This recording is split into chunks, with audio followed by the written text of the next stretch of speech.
Huh, fighting bunnies, right? Huh? Well, at least that makes sense considering they have their own game. Anyways. Hello guys, what is up? I am Lee. After what you want, bring us episode 7! My playthrough of Sonic Advance 3 for the Game Boy Advance. Last time, we finished things up at Ocean Base, got our third Chaos Emerald, and showed why Tails kind of stinks when you play with Knuckles.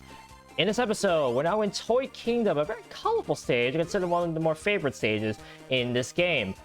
Today I'll be covering Acts 1 and 2, their Chow, and of course, their speed runs. If you guys are hyped for more Sonic Advance 3, make sure to hit the like button, subscribe for more content if you're new, and ring that bell to find out anytime I load on YouTube. Last episode on the card, top right. Anyways, I'm playing with Sonic and Knuckles, as you can probably tell. They are known as the fighting buddies. If you press the B button with Sonic, watch this. He has a much stronger and longer dig attack, which is kind of cool. If you press the B button on mid-air, just like Tails where we had last time, we do get the instant shield attack. And if you press the up button when you press the B button, watch this. He has an upward dash attack in mid-air.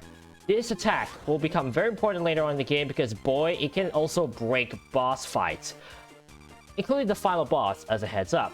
Anyways, enough said. Let's get into Act 1. Oh, by the way, how do you like that new outro that I had last week? I've been experimenting with new assets for the channel because honestly, I've been wanting to, well, jazz up my videos to say the least. I've always been wanting to try something like that.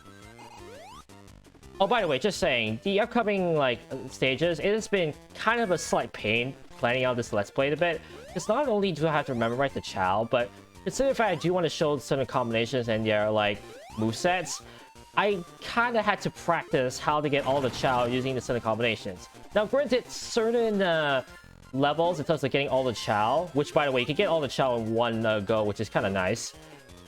It was kind of a pain trying to memorize how to actually get to the certain Chow in order to, well, clear the stage and get all the Chow at the same time. Especially if you don't have the flight like I have with that I don't have with this combination.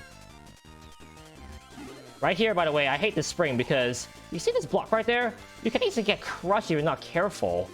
And I actually have gone crushed several times when I take the bumper and then I went forward and I was like, I crushed. Like, what in the world? I do not want to go into that bumper just to get crushed. Also, by the way, hold back. And there's the third and final child of this act, excuse me. But yeah, kind of questionable level design right here, as I saw right there. The narrow pathway, as you saw with those crushing blocks that can easily crush you. Oh boy, I'll be honest, this is one of my least favorite zones when I was playing because, let's just say, it's not fun when you get crushed. I think everyone knows that. And the fact that you have a chance of getting crushed like there is a bit of a problem when it comes to level design, and I don't like it. Right here, we got a clown right here that's only available in normal mode. They throw up the bowling pins up, and it can hurt you if get hit by those. But there we go, Act 1 done. Aren't you both at the wrong position, guys? But again, Knuckles is literally below his name, so maybe it's alright that it was in that formation. Anyways, on to Act 2.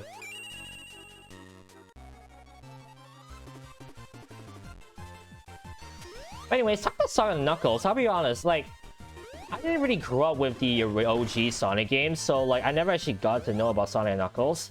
When I saw Fighting Buddies, I was like, oh, that's kind of cool. I did not even realize they had a game, there was a game called Sonic and Knuckles until a lot later in my life. But it was kind of cool to see those two with those sick poses and all that kind of jazz. Just the rivalry between the two and also the friendship at the same time. Also, Chow on top of the block, what are you doing there? Bye, Knuckles!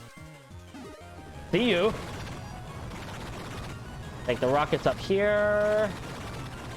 And right here, I want to be careful because crushing block out of nowhere, they can easily crush you when you're running.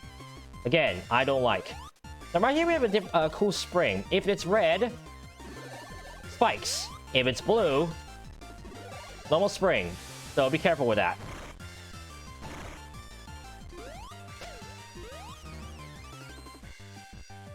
We're gonna jump right here to avoid the cup, and right here you can see what I mean. Very narrow pathway with the chance of crushing blocks.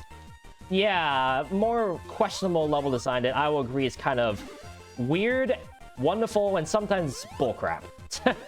I'll be blunt, it's kind of bullcrap, some of this level design, I will admit.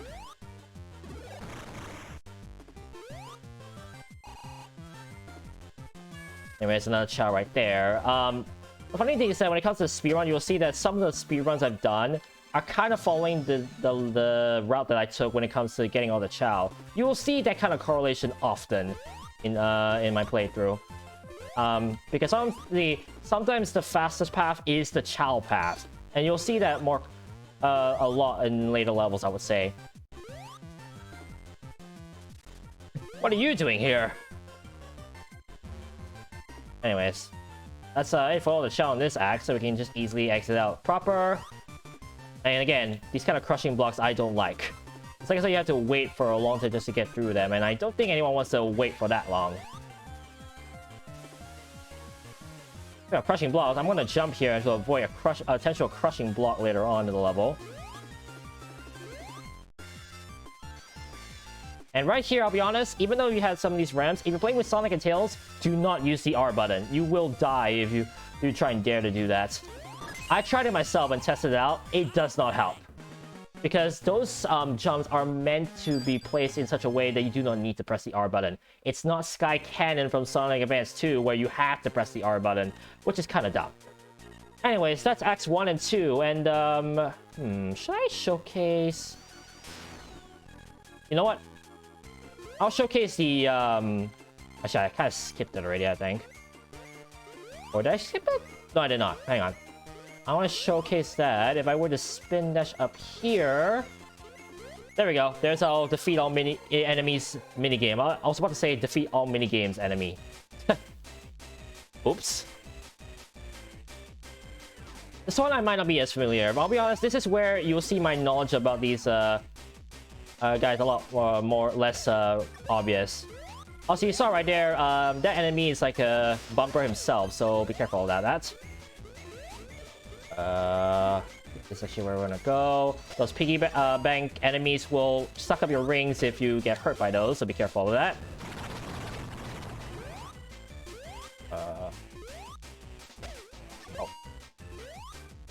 Oh, hello.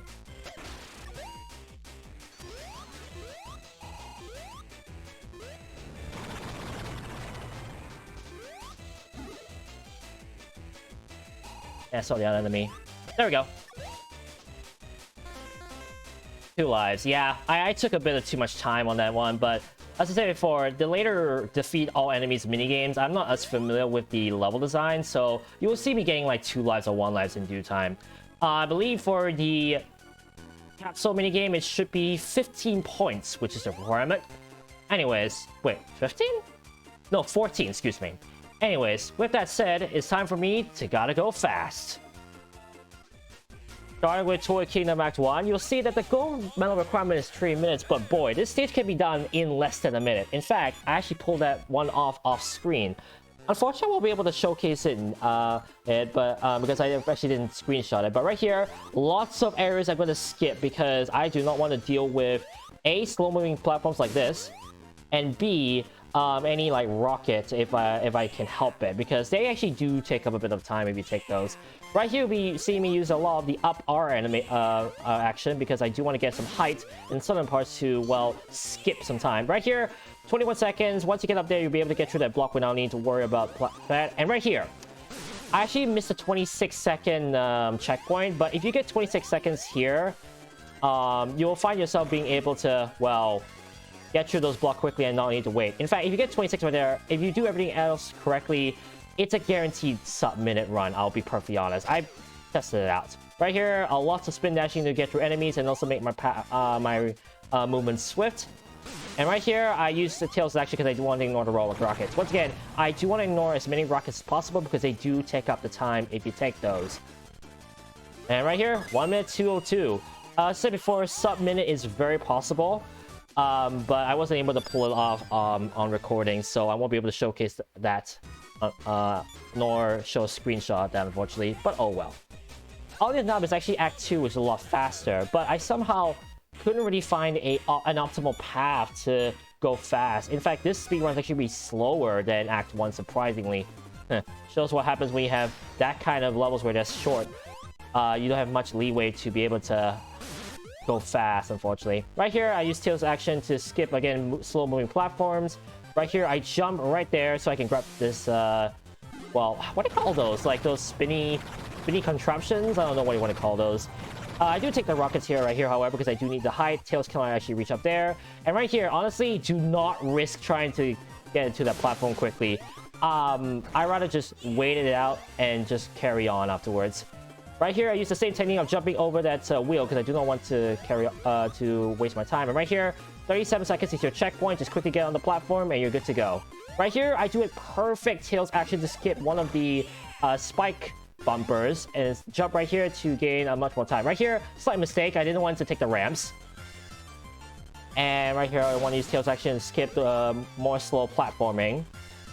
Right here is actually not a bottomless pit. I know Clement J64 mentioned that that was a bottomless pit. That's actually not a bottomless pit.